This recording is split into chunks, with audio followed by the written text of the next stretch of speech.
Now, in the late 1970s, the people of Bristol were rocked by a series of violent sexual assaults. 7 women were attacked in public at night by a man who came to be known as the Clifton Rapist. He was notorious, and now, more than 40 years later, an ITV documentary is shining a light on the extraordinary measures, the risky measures, the personal risks that police took to capture this dreadful man. Here's Liz Summers with more. In January 1979, Bristol was in a state of emergency. Women carried rape alarms and were advised to stay indoors.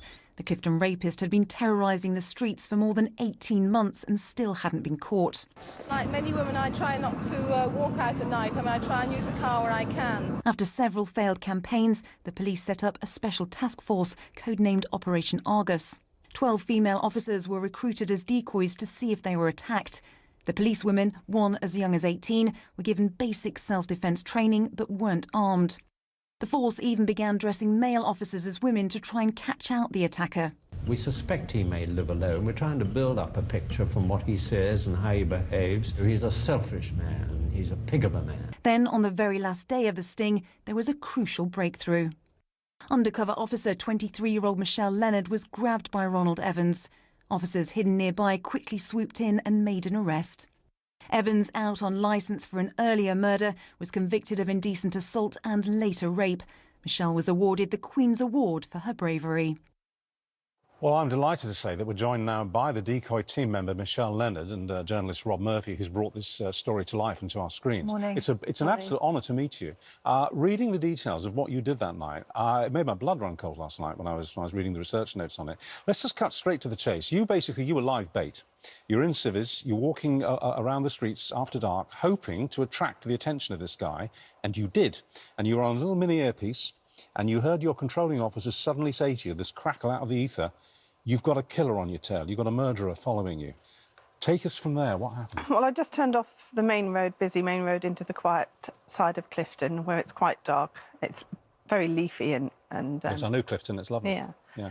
And I was walking, and then the radio controller said, "Attention, everybody. This man's on life licence for murder and got previous convictions for rape." And I went, "Oh." And I thought, "Oh, wow." So I kept on walking, and I could hear him in the background. I could hear his feet. So you could hear him behind you? Yeah. Because they'd spotted him in his car, a Capri that was trailing you. They clocked his licence number. It was him. It was a convicted killer. And then he got out of his car and followed you on foot. Right, anyway, so you hear him coming up behind you. So I thought, I'll get under a street light.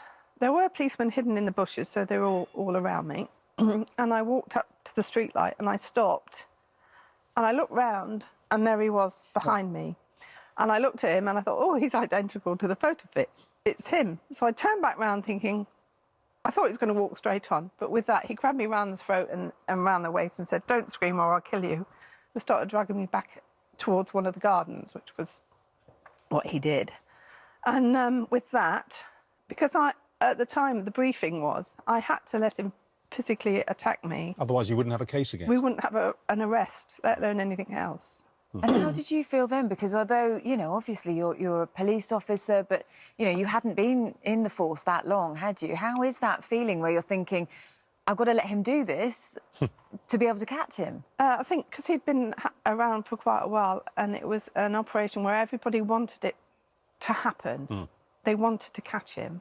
And there were several of us out there from January onwards trying to see if we could catch him, and nothing was happening. So when it did, it was fantastic. So I see. So he's now dragging you backwards towards this garden where he intends to rape you, basically.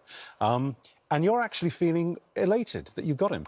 Well, not at that time. It was afterwards, because once they all came out ready to arrest him, he realised, and that's when he hit me in the face, pushed me down to the ground, and I just was shouting, "Don't let him get away." No. Words a bit stronger than that, obviously.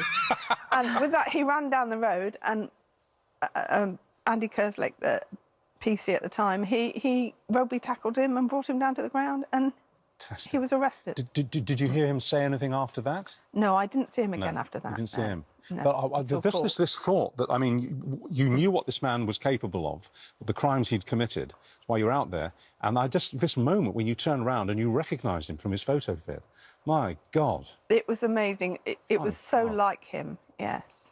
I mean, it's an extraordinary story, and I think from the point of view, Rob, obviously, you know, you I don't know how you came across this, you found out about it, but then to know that this had gone on, and it all came down to, it was a lot of money to keep this operation going. It was the last day where it had been allowed to happen. So it came right down to the wire. It really was. It's extraordinary. I've covered like many hundreds of homicides over the years, but this is really stuck with me. I first heard about it in 2004 when he was sent down for a further cold case because he denied 2 of the attacks back in the 70s, and the cold case team sent him down for a further period of time. But you hear it, you know, this moment of drama. It was always overshadowed by the Yorkshire Ripple, which was happening at the same time up in Leeds and Bradford, but down in Bristol, this was happening as well, and the city was terrified. Absolutely terrified.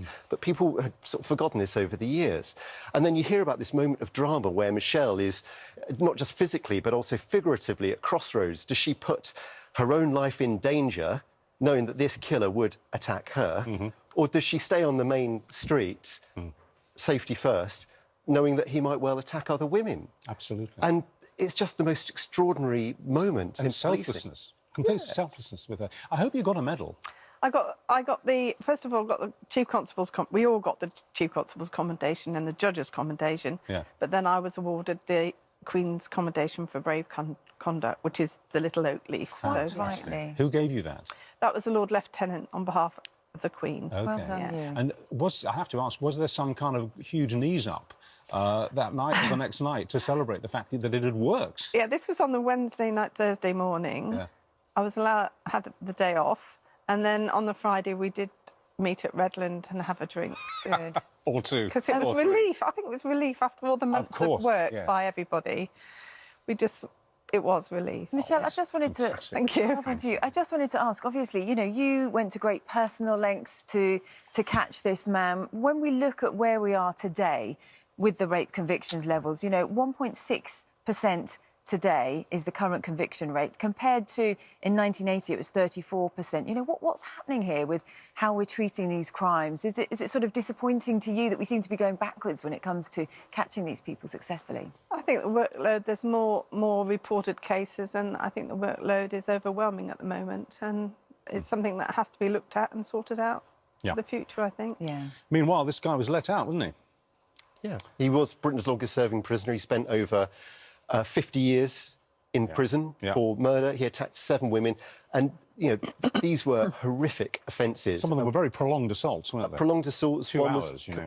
Yes. Yeah. And these women who he attacked have lived with this every single day since then. And these attacks were 40-odd years ago now. And it was thanks to you, Michelle, that came to an end, and the team effort that was involved. But absolutely well done. Honour it's to great meet to talk to you and hear the story. Thank you very much. Honour to meet you, it really is. Thank you. All right.